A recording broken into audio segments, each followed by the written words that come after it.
नमस्कार, ज्ञान विधि के चैनल में आपका स्वागत है। आज का सादस का काव्य खंड पढ़ेंगे। काव्य खंड में सबसे पहले पाठ आता सूरदास का, जो सूरदास की रचनाएं हैं।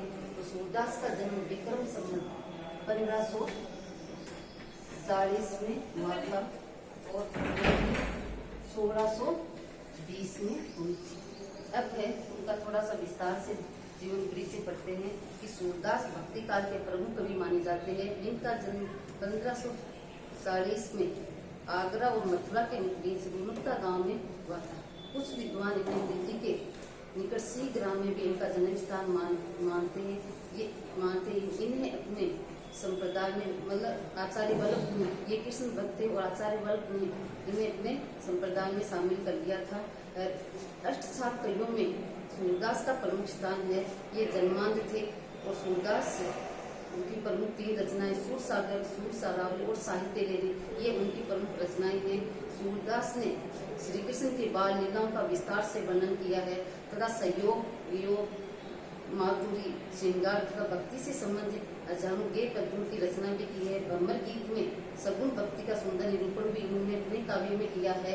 इनकी मृत्यु पारसोली नामक स्थान 1620 ईस्वी में भी हुई थी और इनकी भाषा ब्रज भाषा हो और पद इनका गेय पद है। अब है इनके पद के बारे में हम पढ़ते हैं। तो पद से पहले इनके पदों के बारे में क्या चीज बताई गई है वो है बताती हूँ मैं आपको कि प्रस्तावित पहले पद में कृष्ण और राधिका के प्रथम मिलन का वर्णन किया गया है। राधिका जब पहले बार ब्रज में आती है तो वह श्री कृष्ण बहुत ही चतुर से उसे हमें उसके स्तुति में कह जाते हैं कि हम कृष्ण राधिका से ये भी कहते हैं कि खेलने के और वो आपस में श्री कृष्ण है वो राधा से कहते हैं कि तुम्हें मैंने पहले कभी नहीं देखा। तब राधिका कहती है कि हम यहाँ क्यों आए, किस लिए आए, हम तो अपनी दहलीज में अर्थात अपने घर में ही खेलती रहती है, इसमें ब्रज में हम किस लिए आती है। ये इस प्रकार से पहले पद में क्या बताया गया है कि राधा और श्री कृष्ण जब पहली बार मिलते हैं उस समय का वहाँ इस पहले पद में वर्णन किया गया है। तो शुरुआत करते हैं।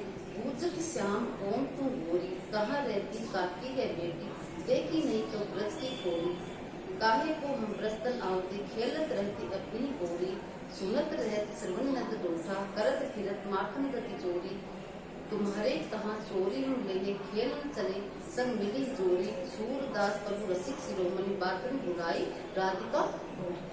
वैसे कठिन शब्दार्थ मैंने लिखवाई दिए हैं और फिर वापिस एक बार आपको समझाती हूँ कि भूजत का अर्थ होता पूछता है, खोरी का अर्थ होता गली, कोरी का अर्थ होता दहलीज, डोठा का अर्थ होता बेटा, चप्पल का अर्थ होता चंचल,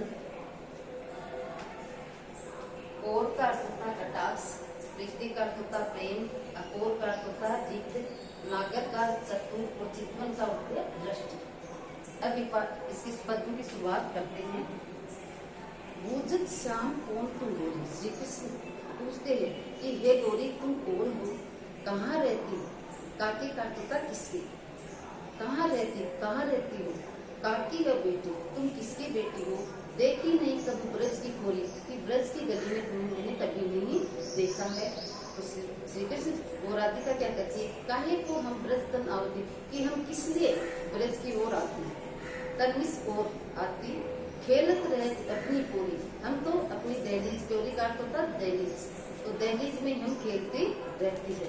सुनत रहे श्रवणे में कानों से, सुनत भी सुना, सुनत राधिका क्या कहती है कि सुनत रहे श्रवणी नद डोठा, डोठा का अर्थ होता पुत्र, करत फिरत माखन दधी जोड़ी, दधी में दही, कि मैं सुनत रहे श्रवणी कि मैंने कानों से सुना है कि नंद का बेटा है वो मक्खन और दही की क्या करता रहता है, चोरी करता रहता है। तो श्री कृष्ण क्या कहते हैं, तुम्हारे कहाँ चोरी हम ले, कि तुम्हारा मैंने क्या चुराया है, किससे कह रहा है, राधा से कह रहा है कि मैंने तुम्हारा क्या चुराया है। खेलन चलो संग मिली जोड़ी, जोड़ी भी जोड़ी बनाकर, कि हम साथ मिलकर जोड़ी बनाकर क्या है खेलने के लिए चलते हैं। अंत में सूरदास जी क्या कहते हैं कि सूरदास प्रभु शिरोमणि, कि सूरदास जी कहते हैं कि रसिकों के शिरोमणि श्री कृष्ण बात ने बुराई राधे, बोली भाली रात का वो बातों में बुरा ले, बुला लेता, अर्थात उसे खेलने के लिए क्या कर लेता है, राजी कर देता। तो इसमें क्या बताया गया है पहले पद में, इसमें राधा और श्री कृष्ण के पहले मिलन का वर्णन किया गया है कि जब राधा ब्रज में पहली बार आती है तो किस प्रकार से उनमें आपस में परिचय हो रहा है, उसके बारे में इस पहले पद में बताया गया है। अब दूसरा पद है, मधुकर श्याम हमारे चोर, मन हर लियो तनक चितवन में, चपल नैन की कोर, पकड़े हुए हृदयपुर अंतर, प्रेम प्रीति के जोर, गए छड़ाए तोरी सब बंधन, दे गए असीम अकोर, सो की परी जागत है सिवेती, दूत मिलो एक भोर, सूरदास प्रभु सर्वस लूटो, नागर नवल किशोर। अब पहले इसके कठिन शब्दार्थ देख लेते हैं कि मधु इसमें आते हैं चितवन मिस दृष्टि से, चितवन का अर्थ होता दृष्टि से, चप्पल मिस चंचल, नैन का अर्थ होता नेत्रों से, पूर्व मिस होता हृदय, प्रीति मिस स्नेह से, अकोर मिस रिक्त, अकोर का अर्थ होता कटाक्ष, कोर का अर्थ क्या होता है कटाक्ष, अकोर का रिक्त होता है, मिश्री का अर्थ होता रात्रि, भोर बहुरे के लिए, वैसे तो बहुरा होता है लेकिन यहाँ उद्धव के लिए आया है। सर्वस, सर्वस का अर्थ होता सब कुछ, नागर का अर्थ होता चतुर, नवल रस, किशोर श्री कृष्ण के लिए आया है। तो ये तो हो गए इसके कठिन शब्दार्थ। अब है इस पद में क्या बताया, दूसरे पद में क्या बताया है गया है कि जब श्री कृष्ण मथुरा चले गए तो उद्धव से गोपियां उलाहना देती हुई कहती है कि हे उद्धव, श्री कृष्ण ने हमारा सब कुछ लूट लिया और हमें एक हमारे हृदय में दुख छोड़कर वो चले गए, अर्थात हमारे हृदय को जलने के लिए छोड़कर चले गए। ये इस पद में यही चीज बताई गई है। क्या कहते हैं कि मधुकर से गोपियां क्या कहती है उद्धव से कि मधुकर श्याम हमारे चोर, कि मधुकर होता डोगरा वैसे, लेकिन यहाँ उद्धव के लिए आया है कि मधुकर श्याम हमारे चोर, कि हे उद्धव श्री कृष्ण हमारे चोर है। मन हर लियो तनक चितवन, चितवन का अर्थ दृष्टि होता है, मन हर लियो तनक चितवन, चप्पल नैन की कोर, चप्पल में चंचल नेत्र से और तिरछी दृष्टि करके हमारे मन को क्या कर लिया है, हर लिया है। पकड़े हुए हृदय और अंतर, प्रेम प्रीति के जोर, हमने प्रेम के जोर पर उनको हृदय में पकड़ के रखा था, हमने अपने प्रेम के जोर पर श्री कृष्ण को पकड़ के रखा था। गए छोड़ाए तोरी सब बंध, लेकिन दे गए असली अकोर, गए छोड़ाए तोरी सब बंध वो, लेकिन उन्होंने हमारे जो प्रेम, हमने उनके साथ जो प्रेम किया था उन प्रेम को छोड़ करके सब हमारे जो प्रेम के बंधन को छोड़कर वो चले गए असली अकोर, और रिक्त हंसी हमें रिक्त हंसी हम लेकर चले गए, अर्थात हमारे हृदय को जलने के लिए छोड़कर वो चले गए। सो की परी जागत निसी बीत, निसी मिस रात्रि बीतने पर में चौंक कर जगी, दूध मिलो एक भोर मिस उद्धव, तो दूध के रूप में एक क्या मिला, उद्धव मिला। जब हम रात को चौंक कर उठी, अचानक उठी, तो दूध के रूप में एक बगरा अर्थात उद्धव मिला। सूरदास प्रभु सर्वस लूटो, सूरदास जी कहते हैं कि श्री कृष्ण ने हमारा सब कुछ लूट लिया, नागर चतुर श्री कृष्ण ने हमारा सब कुछ लूट लिया है। तो इसमें क्या बताया गया है कि जब श्री कृष्ण मथुरा चले गए तो उद्धव उनको वियोग का संदेश देने के लिए आए, तब गोपियां उद्धव को उलाहना देती हुई कहती है कि हे उद्धव, श्री कृष्ण ने हमारा सब कुछ लूटकर मथुरा चले गए और हमारे हृदय को जलने के लिए क्या कर गए, छोड़ गए। ये दूसरे पद में बताया गया है।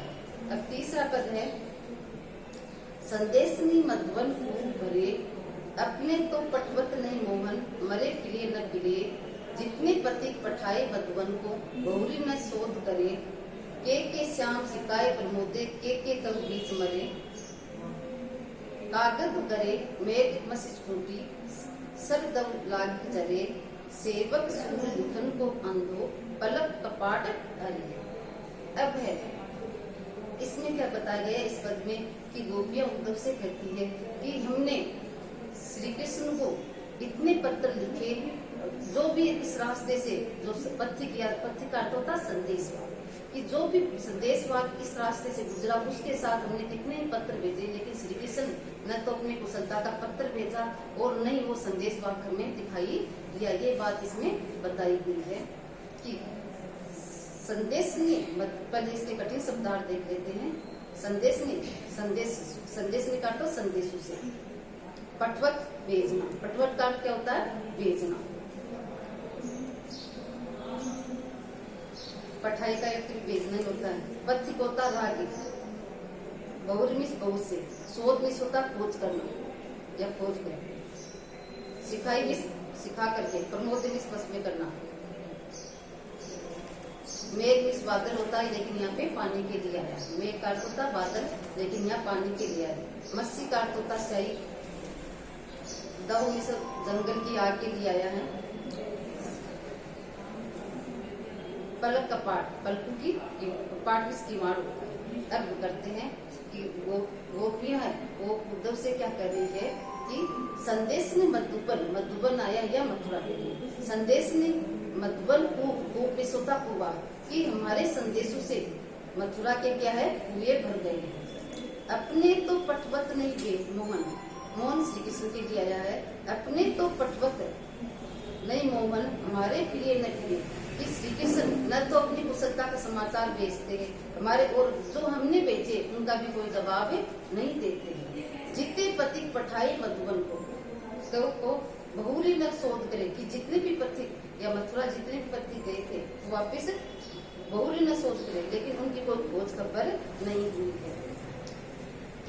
के वे श्याम सिखाए प्रमोदे, प्रमोदे का तो बस में करना, के वे श्याम सिखाए प्रमोदे, के कब बीच में, या तो श्री कृष्ण ने क्या किया उनको अपने सिखा करके क्या कर लिया है बस में कर दिया, के कहीं बीच में या कहीं वो रास्ते में ही मर गए हैं। कागज गई मेघ मसी टूटी, या फिर क्या हो गया कि बरसात आ गई है या पानी पत्थरों पे क्या है पानी गिर गया है, जिसके कारण उनकी सेई क्या हो गई छूट गई है। सर्द लागी जले, या फिर जंगल की आग के कारण वो पत्थर है वो जल गए हैं। सेवक सूर लिखन को अंत, तो पलक कपाट अले, अंत में सूरदास जी क्या कहते हैं कि जो लिखने वाला ये अंधा है उनके बीच में पलकों की कपाट आ रही है, और जो अंधा व्यक्ति होता है वो किस प्रकार से पत्र लिख सकता है, तो वो सूरदास जी क्या कहते हैं कि जब मैं अंधा हूँ तो पत्र कैसे लिख सकता हूँ। ये बात इस पर में बताई गई है। आज के लिए इतना ही काफी। नमस्कार। कैलाश मैडम।